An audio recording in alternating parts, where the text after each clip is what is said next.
কবিগুরু রবীন্দ্রনাথ ঠাকুরের একটা বিখ্যাত লাইন দিয়ে নিউজটা করা যেতে পারে। কবি বলছেন, হে প্রিয়, আজি প্রাতে নিজ হাতে কি তোমারে দিব দান, প্রভাতের গান। প্রভাত যে ক্লান্ত হয় তপ্ত রবি করে, আপনার বিন্তটির পরে অবসন্ন গান হয় অবসান। এই মুহূর্তে রয়েছি আমরা শ্রীরামপুর পূর্বস্থলী। পৌষ মাস প্রায় শেষের মুখে, তো সারা বাংলায় ঘুরছি আমরা। বিভিন্ন সময় আমরা সংবাদ পরিবেশন করি, কিন্তু এই যে সেগমেন্ট যেটা, তার বিজ্ঞাপন আয়োজক সংস্থা হচ্ছে কল্পতরু nursing home, Narkel Bagan, Bardhaman. Doctor Kaushik Das, gynaecologist. তিনি এই সেগমেন্টে তিনি হচ্ছেন আমাদের স্পন্সর। এনিওয়ে, তো শ্রীরামপুর তরুণ সংঘের মাঠে আমরা রয়েছি।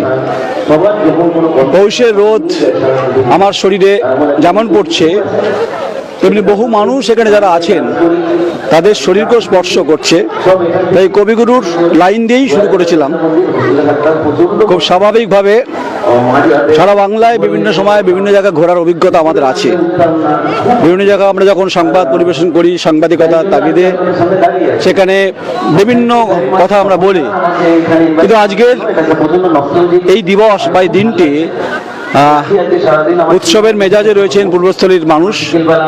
আজ থেকে কয়েক দশক আগে পূর্বস্থলীর চেহারা চরিত্র তখন চেনা দায় হয়ে পড়েছিল, কারণ কলকাতা থেকে পূর্বস্থলী ভাবলে অন্তত গা ছমছম করতো। আজকে পূর্বস্থলী রাস্তাঘাট অত্যন্ত ঠিকঠাক।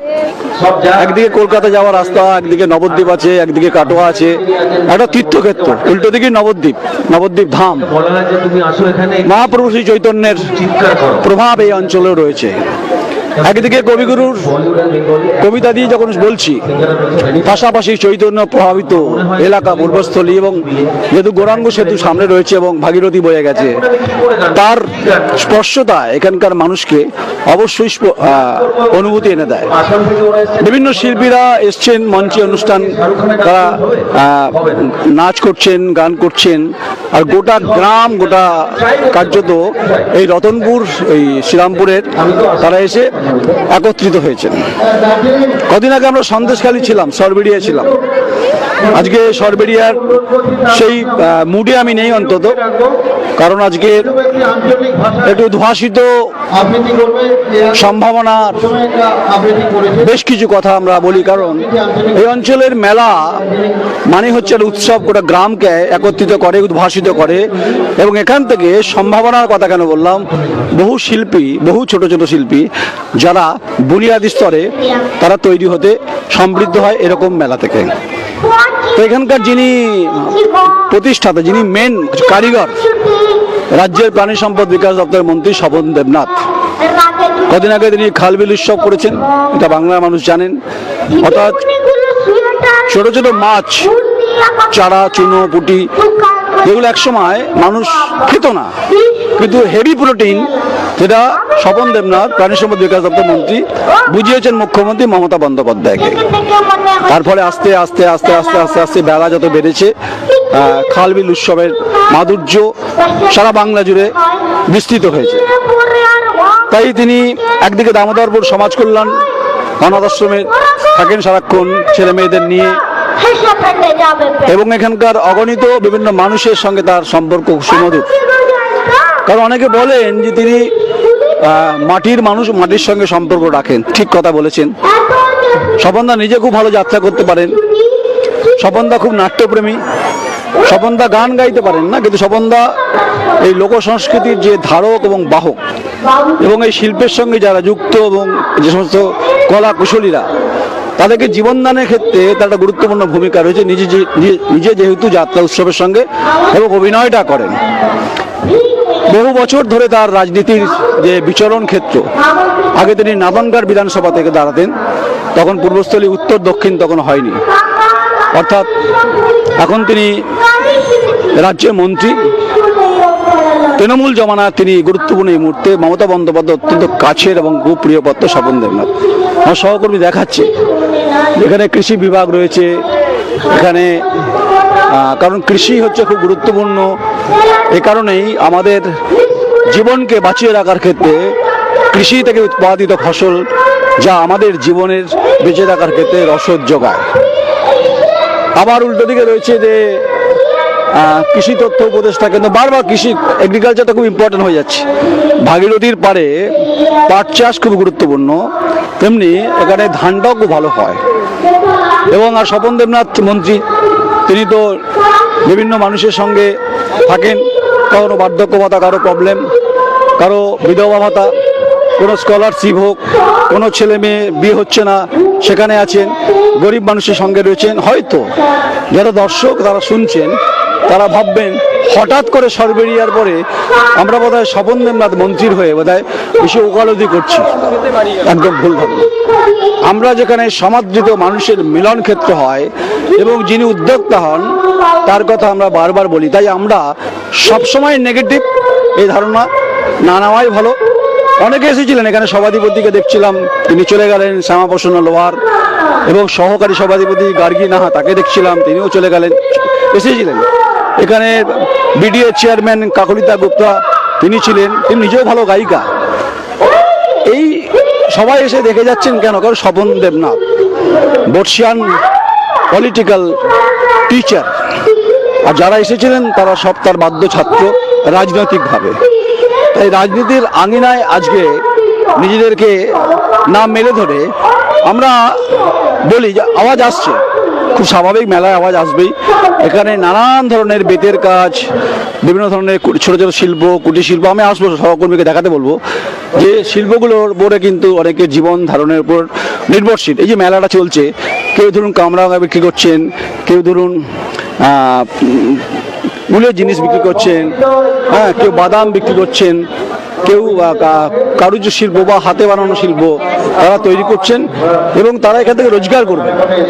সেই রোজগারটা করে তারা বাড়ি নিয়ে যাবেন। এটাকে বলা হয় স্বরোজগার ইকোনমিক্স, অর্থাৎ নিজের পায়ে দাঁড়াবার অর্থনৈতিক ব্যবস্থা।